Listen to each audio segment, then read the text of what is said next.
Hello, Shalom, Assalamu alaikum. Welcome to our new episode of Religion of God or Message of God. Universal God, message of peace. Universal, universal God, Message of Peace.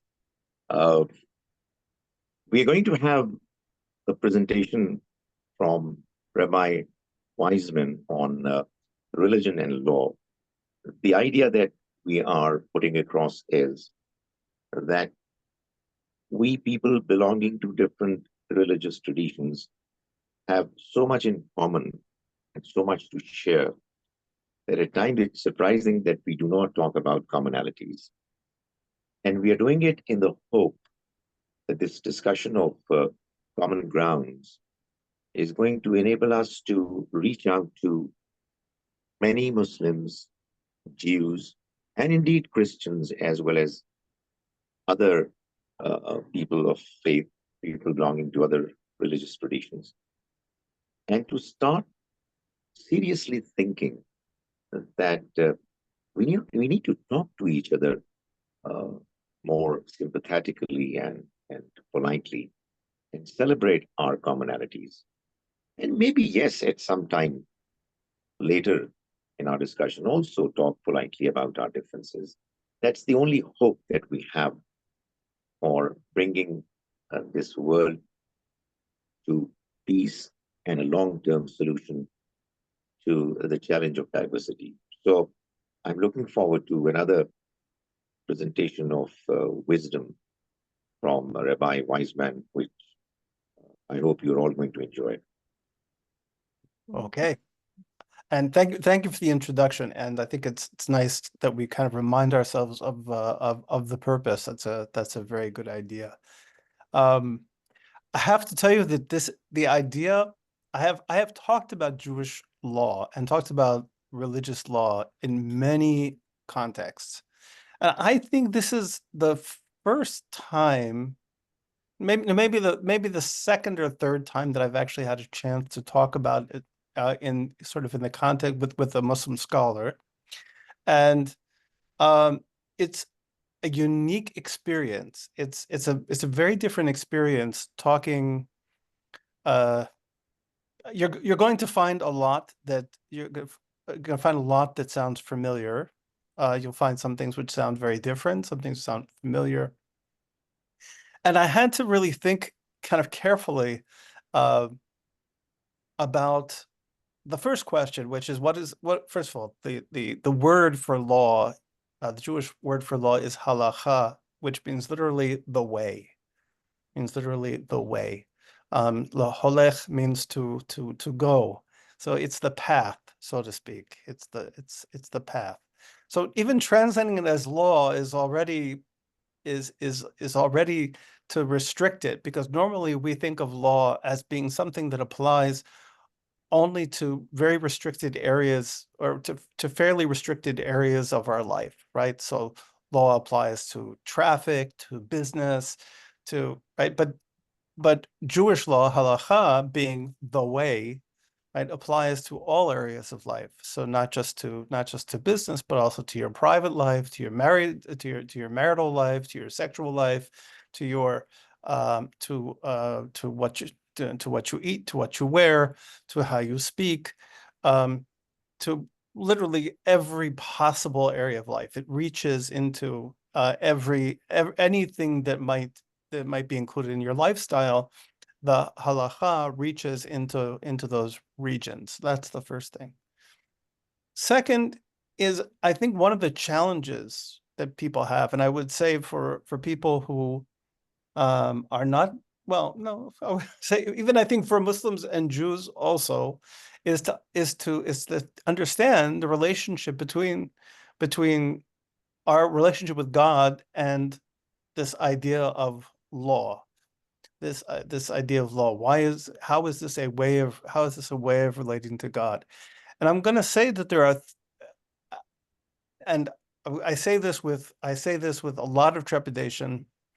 I'm going to distinguish between three different ways of looking at the purpose of law in Judaism. Now, I might change my mind about this tomorrow. So I apologize. This is what I came up with. So I think the first one is what I would call a just do it approach. And that is the idea that halacha, Jewish law, represents, in some sense, the will of God. And we do it because it is the will of God. That's its purpose. Its purpose is to allow us to be able to do the will of God, and that is a source of merit and maybe pleasure to God, so to speak.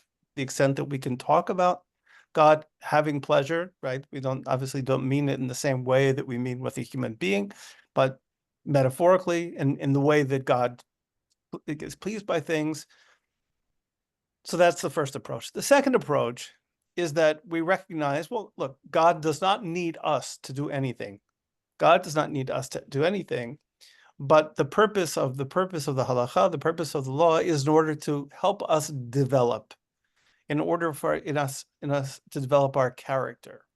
So by exercising self-control, and so for example, the rules that come around sexuality, the rules come around eating, the rules come around the way we dress and lifestyle choices and so on. All of these serve to create our character. They create who we are and our characteristics, right? And so they teach us to be kind instead of cruel, to be generous instead of stingy, to be, to have proper qualities. And so this is the main characteristic of all of these laws is that they help shape our character in some way, right? The laws of prayer, right, are in order to help us, right, to kind of shape our spiritual lives and our spiritual connection, and so forth.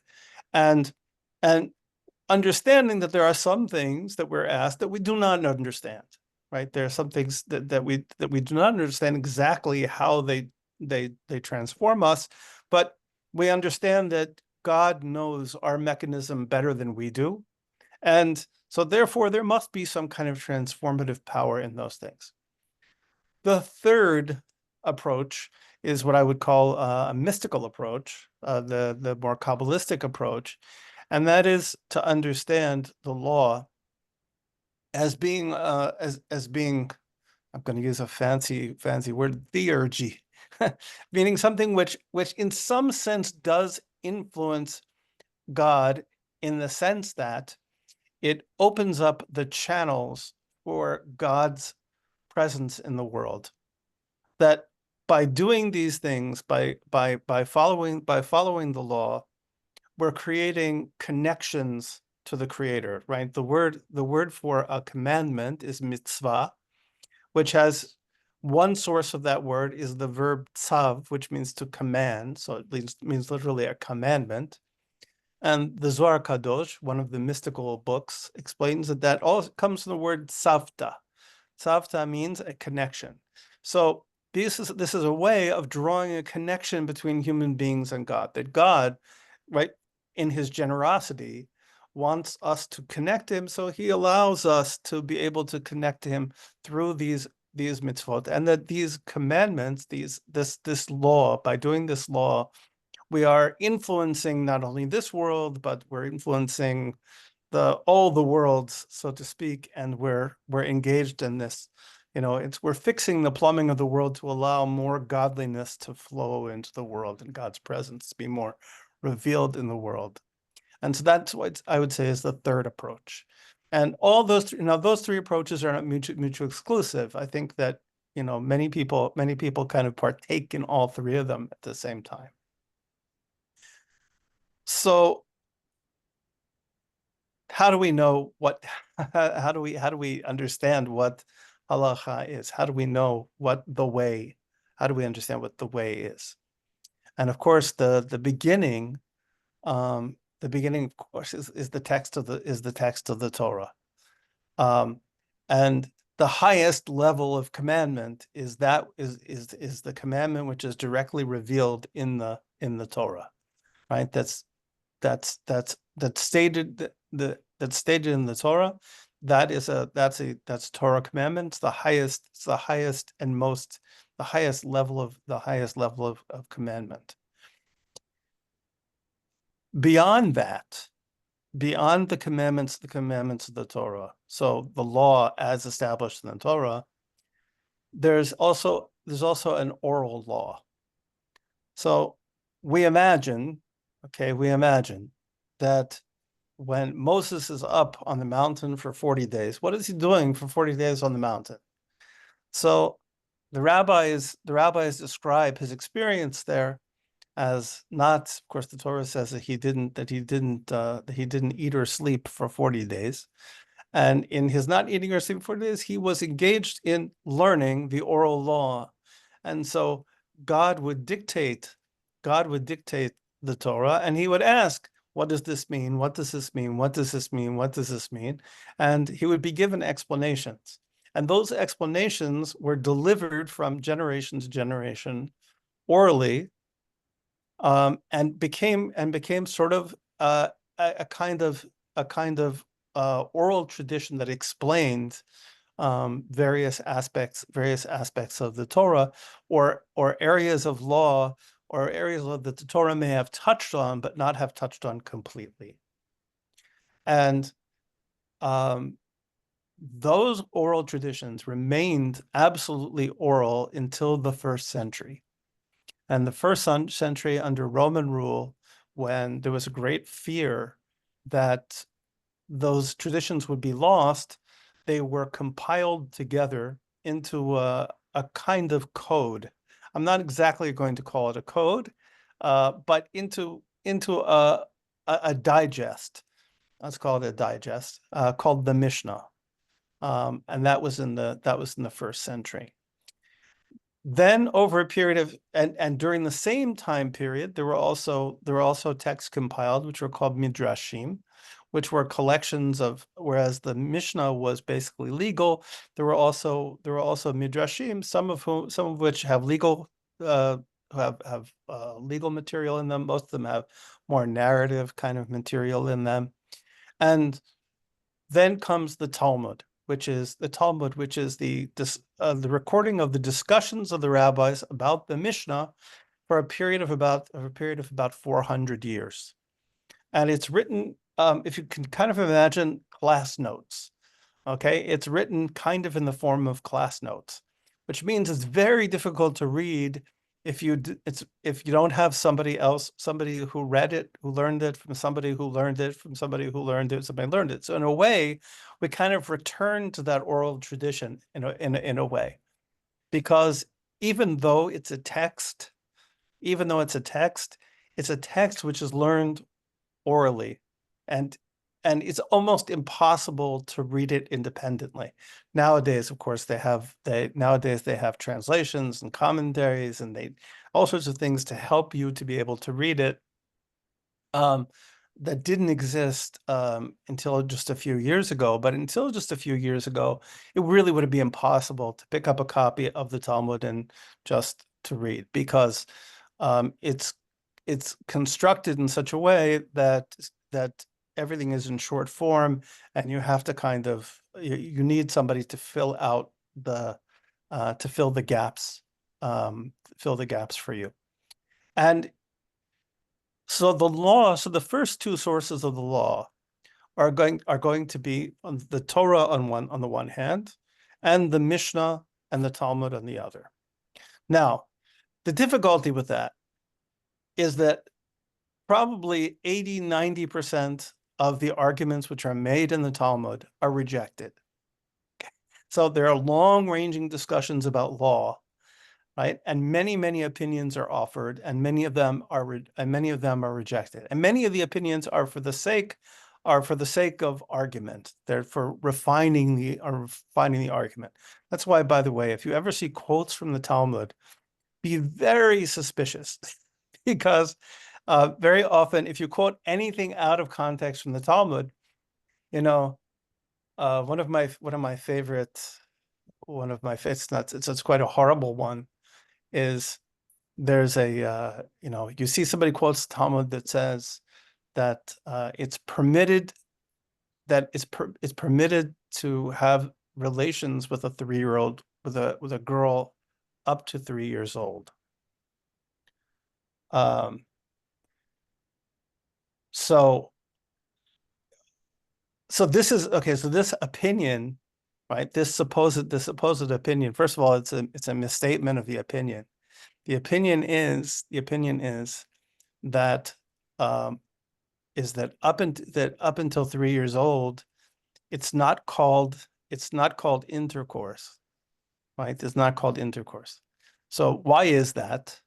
So if you read the argument, the argument is that when she comes to her wedding, right? If God forbid somebody did something to a little girl, right? God forbid somebody did something to a little girl, and at the wedding, there's the issue about with the marriage, whether she's a virgin or not. You would not want to be saying that she's not a virgin because of something some horrible person did to her when she was a little kid. So we're not going to say that that's an act of sexuality. We're going to say it's an act of assault, right? It's an act of assault, right? So you could just read that and you say, well, okay, it's not sex, it's not intercourse with a 3-year-old. Well, okay, it's not, but it's assault, right? And so it's punishable in exactly the same way. So you have to be very careful when you see these quotes from the Talmud. It's a difficult text, and it rarely comes to a conclusion. So very often you have a lot of argument and you have no conclusions. So the rabbis, and also to understand that there are verses in the Torah which empower. It says Torah lo b'shamayim, the Torah is not in heaven. The idea being that human beings have to interpret the Torah, right? The Torah has to be interpreted by human beings in every generation in order to be able to be applied to the situations that arise. And so there are verses that say that if you have a question, you have to go to the sages that exist in that day, and you have to inquire of them. So the idea is that there is a kind of right of interpretation. Now, that doesn't mean that you can in any way nullify, add to, or subtract from the Torah. But what you can do is you can make fences around the Torah. So if there's a prohibition, right? And here's the prohibition, we can expand around it in order to prevent, right, anybody coming close to this prohibition. Right. So most rabbinic enactments, right? And so there are Torah commandments and there are rabbinic commandments. Most rabbinic commandments are fences, right? To say, okay, this is what the Torah forbids, and this is the fence around that we're going to make to kind of prevent from coming even close to that. And that difference can be important. The difference between a Torah commandment and a rabbinic commandment can become important in certain circumstances. The third level, right? So as I said, the sources. So they actually didn't. So the Talmud doesn't come to conclusions. So in the Middle Ages, there were a number of scholars who began to write codes and say, well, okay, we need to actually have access to the decisions, right? Because ultimately people did make decisions, right? They decided what the halacha was. And so we had 3 major compendia, 3 major collections of final decisions, 3 codes. Those 3 codes were combined into one, which is called the Shulchan Aruch, which is the set table. I'd kind of imagine, right? It's kind of the whole table set for you, the set table, and that has become the kind of major code of Jewish law. So the very first place that you look, right? Whenever where it's the first place you start, right? When you're trying to deal with a legal issue, You look at the codes and you look at case law. So that's what we have. So we have two different sources. We have the codes, right? Particularly the Shulchan Aruch, and then commentaries on the Shulchan Aruch, which is the codes, and then we have case law, kind of the equivalent of fatwas, right? We have collections of questions and answers, right, of legal decisions, and so you would look at those legal decisions, and you would look at the codes, and that's how you would come to a decision when you're faced with a legal issue. There is also a fourth source. The other source of law is custom. And this is a complicated one. It's a little bit of a complicated one, because the assumption is that something which is widely practiced, right? There are two kinds of customs. There are those which are widely practiced and have come to have the status of law. So a very good example, okay, for a good example is this, okay, is a head covering. So the head covering, it's very clear in the Talmud that in the time of the Talmud, it was not at all a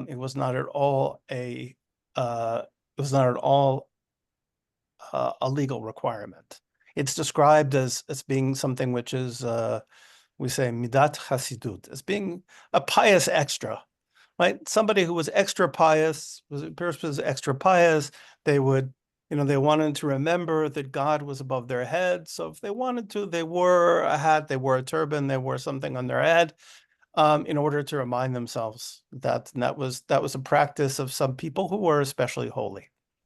In the Middle Ages, also the same thing. They're reminding people that the custom seems to be in most places that people would cover their head when they prayed, or they would cover their head when they ate, but not other times. And that was the custom even in most of the Sephardic world, in most of the Eastern world, from Turkey all the way through North Africa and into Iran. That was the custom. The custom was that they would cover their heads when they ate, they would cover their heads when they pray, but not all the time. In Ashkenaz, among the Eastern European Jews, the custom was that people would cover their head all the time. And so because that became the common custom, right? It became law, so to speak, right? So for Eastern European Jews, the custom is, the legal custom, so to speak, is to wear a head covering all the time. But for Sephardic Jews, it's not. Sometimes they wear when they eat, and and now some have adopted also the Ashkenazi custom, and they wear all the time, also, because once again, customs change, and sometimes the problem with customs is sometimes they're wrong. I mean, sometimes customs, are misguided. They can be misguided. They're based on nothing. They're based on superstitions, or things like that. So there are some customs which have been done away with, and many more that need to be done away with, probably. And so that's really the sources. And so the main thing, and that I wanted to point, like when it comes to whether or not a decision is acceptable, one thing I can say in Jewish law is that it's all about process and not about conclusion, because you can get very different conclusions, and both may be accepted by different communities as long as the process was correct, right? So as long as we're looking at the written law, we're looking at the oral law, we're looking at the codes, we're looking at the case law, so we're looking at the questions, the questions and answers, the religious, the responsa. Once we've gone through that process, we may come up with different conclusions, both of those conclusions can be correct in that sense, because they have been arrived at by a legitimate process. So there is a certain amount of pluralism kind of built into the system that judges it by. So you might have very different, sometimes very different decisions based on different, and there are some couple different, the methodologies between Eastern European Jews and Sephardic Jews, the methodologies are a little bit different. In, if we don't have usulfic, which is interesting. We have them, but we don't have them codified. If we did codify them, the codification for Eastern European Jews and the codification for Sephardic Jews would look a little bit different, honestly. The approach is a little bit different, but also based a little bit on different on different values and different social situations. And the Jews in Eastern Europe and in the Western world generally were less secure than in the Muslim world, Arab world, and so you get a different kind of approach to law. Law tends to kind of be more insular and so forth. So I think that gives you a start. Wow, no, that was really useful. I think really well summarized and explained. Thank you, Rabbi Weissman. Do you have any questions, Dr. Zaheer? Yes, please. I have a few questions, but the first one I would want to ask is, it belongs to the category of clarification. Mm-hmm. I would like to see clarifications in two areas, and obviously I may have understood it wrong, but the first thing that I understood was that you mentioned about 4 sources: the Torah, Mishnah, a third one that I missed and I want a clarification on it, and Talmud. What I understood was that Torah obviously is the book of God, Mm-hmm. Mishnah are the class notes, and Talmud are the discussions of rabbis on various matters that were then put down. Not necessarily all of them are conclusions that were correct or reliable. What about the third one? I just missed it. Oh, the codes. There's that. Well, there's no. You got it right. Torah, Mishnah, Talmud, codes, case law. Right. Now, what are these codes? Because I remember you mentioned the codes between Mishnah and Talmud. Oh no, I said the Mishnah. The Mishnah is in some ways like a code. I mean, it's pretty highly organized, but it's not exactly a code. It's not. It's when you compare it to the actual codes, it's not really. It has more structure.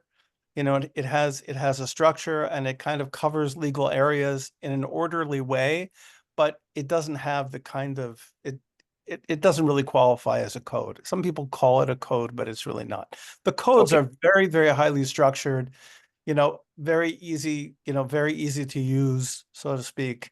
And everything is kind of laid out very, concisely to be able, if you want to look something up, it's very easy. It's very easy to look up, and it's made for that.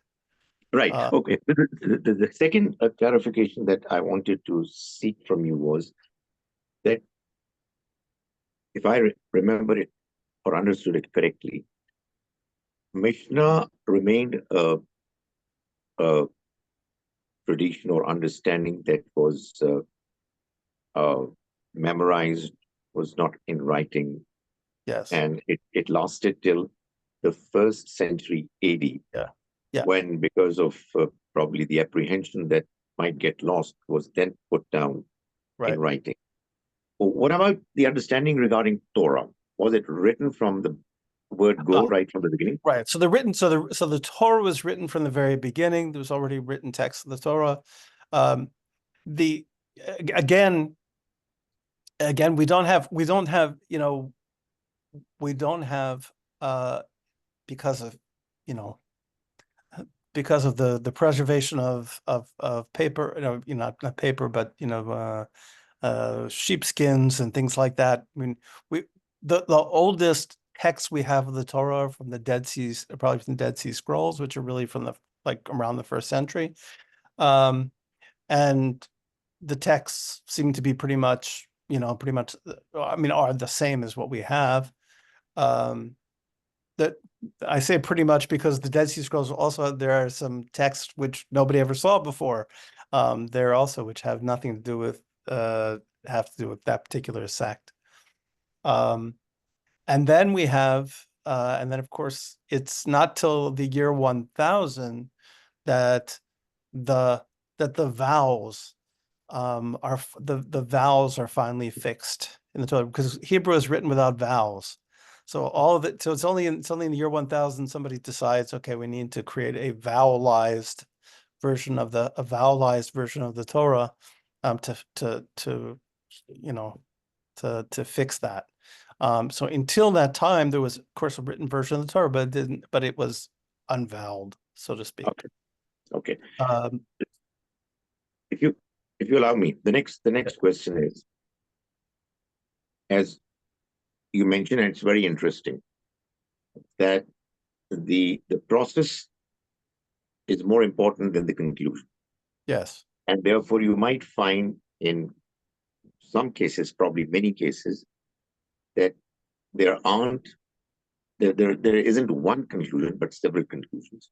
Yes. And therefore several possibilities of knowing what the end idea or verdict is. Now, my question is that, like, for instance, within Muslims, there is this popular widespread tendency of people, of scholars, demanding from lay people, non-scholars, blind acquiescence called, taqleed. Now, is it the same in the Jewish tradition, or is it that the common man is allowed the luxury of going for one opinion in one matter from one scholar or group of scholars and another? That's a very good question. So this is, it's a bit of a sociological question. So what has happened is a big shift. So the big shift is that in the pre-modern era, when you had a problem, you had a question, you went to your local rabbi, right? You went to your local rabbi, and your local rabbi knew you, right? Your local rabbi knew you. Your local rabbi knew your situation, okay? And he knew what he knew. And he knew what he knew. He knew the books. He knew how to make a decision. And maybe he would talk to somebody. Maybe he would talk to somebody else and discuss it with them, and so on. And eventually, he would render a decision. And nowadays, and so law was usually made by people who were pretty close to their communities, right? Who were very close to their communities, were involved in the life of their communities, and so forth. Nowadays, a lot of the lawmakers are the heads of academies. They're people who are the heads of academies, who never leave the study hall, who have very little experience of the world, right? Have never, who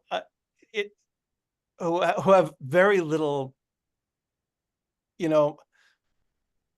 one of the best examples I know of is that one of the great rabbis was asked about air conditioning on Shabbat or something like that, or a refrigerator, and he had no idea. He had never actually seen a refrigerator. He had never seen a refrigerator, so he had no idea. So he had to have his son-in-law come in and explain to him what a refrigerator was. So they live in a very they're surrounded by people, and they're surrounded by people, and they're a little out of the. And so what has happened because of that is that there have been a lot of stringencies, right? Because it's not being made for people who live in communities, it's being made for people who are full-time in the academies, by people who are full-time in the academies. And so you end up with a lot of stringencies. And so the tendency has been to increase stringency and to expect kind of a blind obedience. There's a concept, I got myself in great trouble now. There's a concept called Das Torah, the opinion of the Torah, right? So there are people who now will issue a ruling, and they'll say, this is Das Torah. This is the opinion of the Torah. Not to say this is an opinion of the Torah. This is not one opinion among many opinions, but this is the opinion of the Torah. And that would have been even I want to say 25 years ago, 30 years ago, would have been totally unacceptable. Nobody would have even taken such a claim seriously. But that has definitely happened. And it's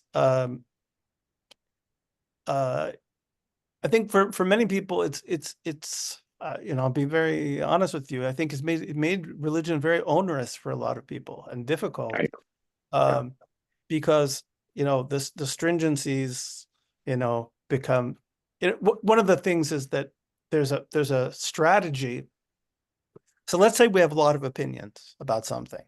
So what's the most safe thing you can do is try to satisfy all of them. Okay, so now if you try to satisfy every opinion, you're going to be like twisting yourself into a pretzel, right? To try to cover every single base and do things like according to everybody, and that becomes very difficult. Right. I would, by permission of Dr. Lamy, take the liberty of asking two more questions before I give the airtime to her. Okay. One of them is that do you have any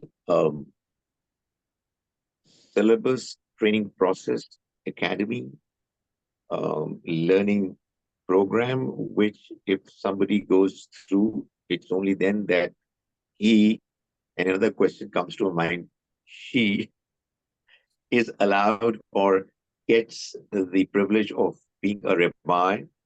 Or is it that somebody who has her own in-depth study of the sources of Jewish law, because of the good work and good reputation and wise statements, opinions, becomes a rabbi? In other words, how does a person become a rabbi? Okay, so it's a little bit of both. Well, first of all, okay, just the elephant in the room, the question, you had to ask the question about women. You had to ask that. Okay, make my life hard.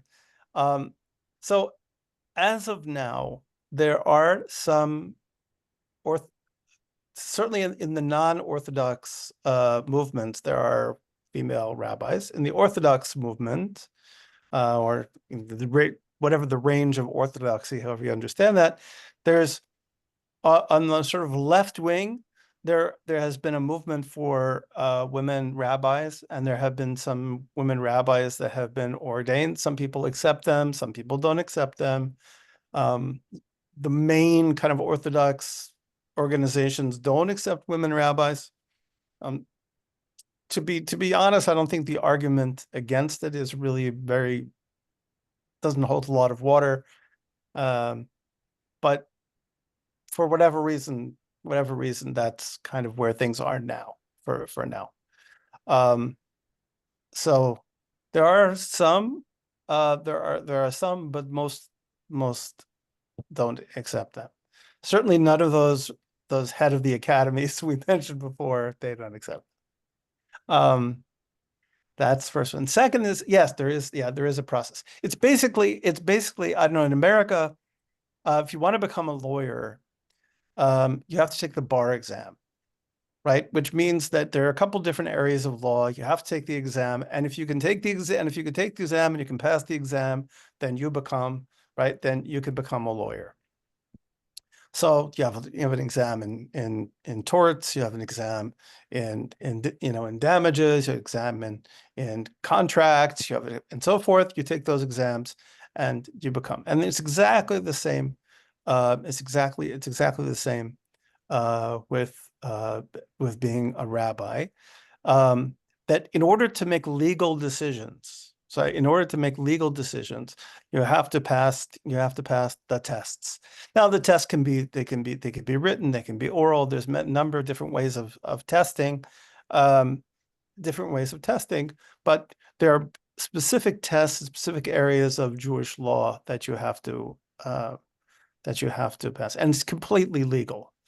Right, it's completely legal. So it's basically rabbi is basically a legal degree, right? Which means, people sometimes say, like, should I ask? I have a problem. Should I ask my rabbi? I said, I don't know. I says, I would have to know your rabbi, because your rabbi, he's only called a rabbi because he's essentially, has a legal degree. I don't know whether that makes him a good counselor or not, right? Maybe isn't. Now also, then you have people like me. Okay, you have people like me. So I get called rabbi all the time, and it's not inappropriate because I teach and so forth, but I don't have the legal degree. So I would never presume to make a legal decision. I don't make legal decisions, but nevertheless, I'm called rabbi, considered rabbi, and it's not inappropriate. But I would never call myself that. I never write even if I did have the degree, I wouldn't use it anyway, because I don't. The last thing my ego needs is more titles. But it's big enough. It's big enough as it is. Fills up my hat. There are within Muslims different schools of thought. And within each school of thought, there are scholars, ulama.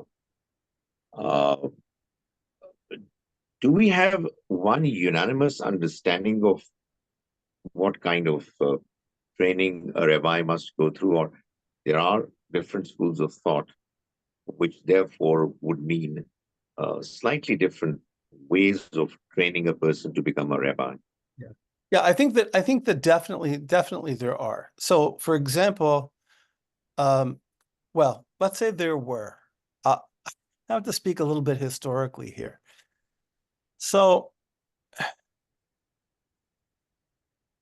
it used to be that the Jewish education, that the education of rabbis, of Jews in the Muslim world, was significantly different from the Eastern European world. It included a lot more in terms of, there was some secular learning, philosophy, a lot more kind of linguistics and language, and it was a much wider curriculum. It was a much wider curriculum. And it also went in a different direction. It started out with the law, right? So it started out with learning the codes, and then moved backward into the Talmud, right? So you would look at the code at the final conclusion, and then you would try to understand how that conclusion was arrived at. That was the Eastern method. So and that creates a different kind of person. Honestly, it creates a different kind of person. The Eastern European method, particularly the Lithuanian method, we call it, was to start with the Talmud and go and stick with the Talmud for years and years and years and years and years and years, and to focus on what's called pilpul. Pilpul is the Aramaic word for pepper.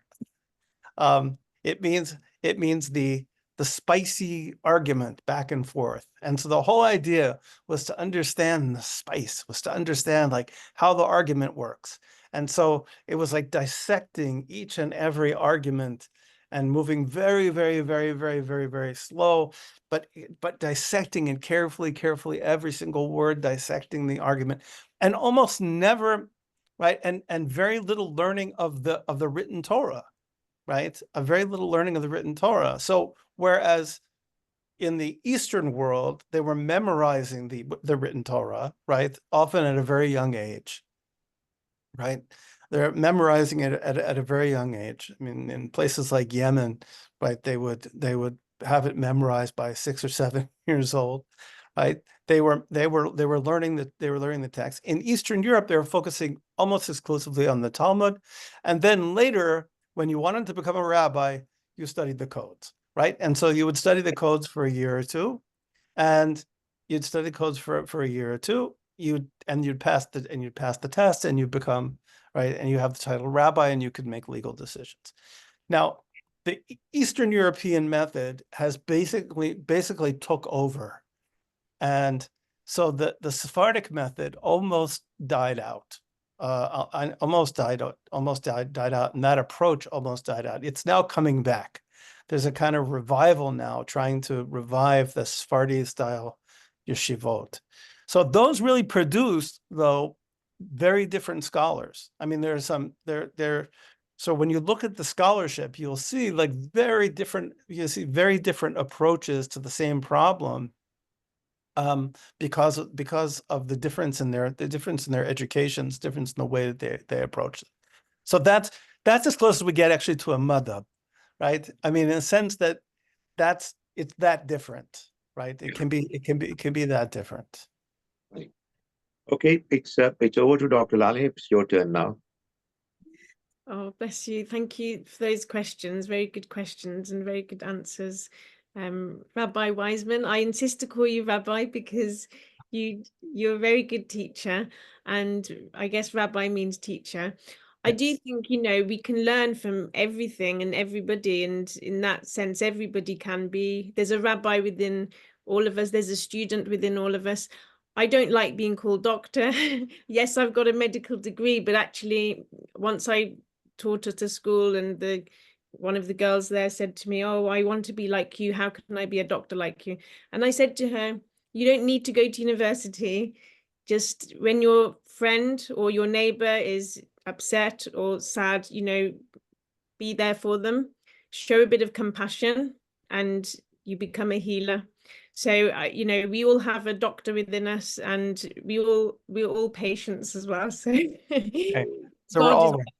God is our healer, really, and the ultimate teacher and healer. Anyway, so I just wanted to make that comment, but I've got a couple of questions. I don't think we've got that much time. I can just throw it out there, and perhaps we can all reflect on it. But one question is about the Mishnah. You said it was the oral Torah is the old when it was written down, but before that, when it wasn't written down, obviously it was passed down from one generation to the next. Where is there room in that passing down, room for error, like Chinese whispers, because sometimes we have to tell stories in order to explain stories, and the actual things can sometimes get lost. I know if we play Chinese whispers, you start off with one thing and then it comes out with something completely different.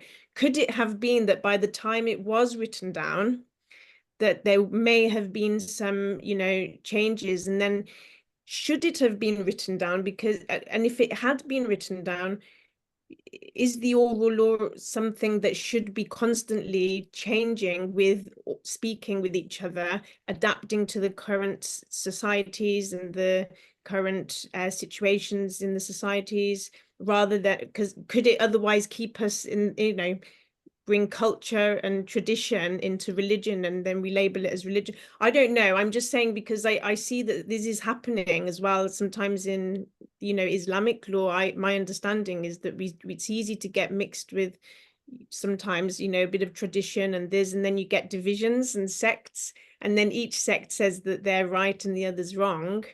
And then what this does is, in the Quran it says, do not be divided, do not do not divide yourselves into sects.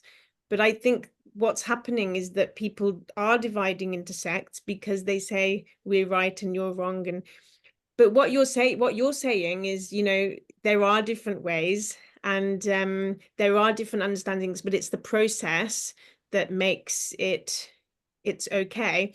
And I get that. And I would say that the process of seeking truth, you know, and asking God for guidance initially before anything else. And then obviously we've got teachers, we've got doctors, we've got, you know, rabbis, we've got lawmakers, we've got other people that we can ask for advice and guidance, and God can guide us through them. But initially, that sort of truth seeking and inclining towards truth, seeking truth, and, you know, God is the best of guides. It's not always clear. We don't always come up with the, you know, clearest answers, but the process itself is the intention in our hearts, the sincerity to seek truth, and then to obey that truth that's revealed to us, you know. And each person, that might be different. My understanding is that each person, it might be different, but I don't know, what's your understanding on that? I think on the telephone, I think maintaining the truth is hard work.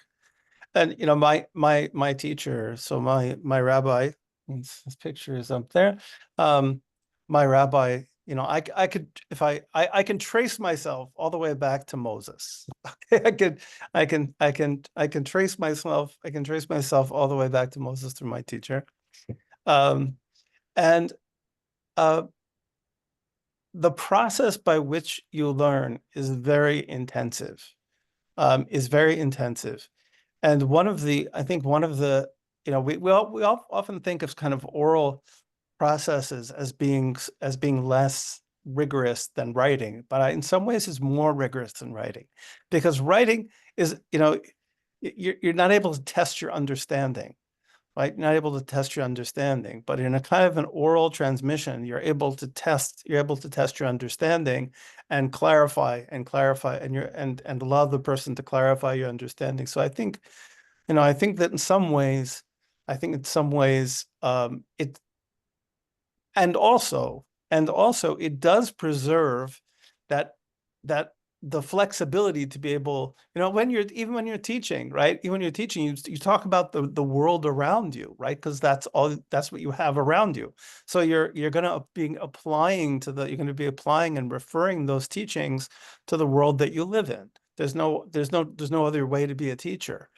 So there has to be both of those things, because the law has to be able to, if it's not living in some sense, right? If it's not living, it becomes fossilized, it's useless, right? If it becomes fossilized, it can't deal with the new situations that it's going to thing. And you can either become a fossilized human being and live in a fossilized world, which is what some people choose to do, or you can kind of, or you can use the law to be able to understand how to deal with the world that you live in, and to change the world that you live in, right? Not to say that we accept everything about the world we live in, we change it. But I think the idea is to bring a real integrity to the process, and that's I guess, when you say seeking for truth, I think that if we come to it with a sense of integrity, and we say we really want to know the Ratzon Borei Olam, we want to know the will of the creator of the world. That's our goal. That what we want to know is, we want to know, what does God want from us in this world? It says that's extraordinarily important. Not trying to, not the foregone conclusions, not saying, okay, I wanted to say this, right? But really having a sincere heart is a really big, important thing, you know, to have a sincere heart and to say, you know, I want to understand, what is it that God wants from me? What does God wants from my society? And what is the best thing for me to do? What is the best thing for my community to do? What is the best thing for the person who I'm giving a ruling for to do, given their circumstances? Amazing. Yeah, thank you so much for that. And another question, but I don't think we've got time to answer it because we've only got 2 minutes. But it was just about the really fascinated by how you know, the Torah was it like one long word and then it was separated into different words and then the vowels were added?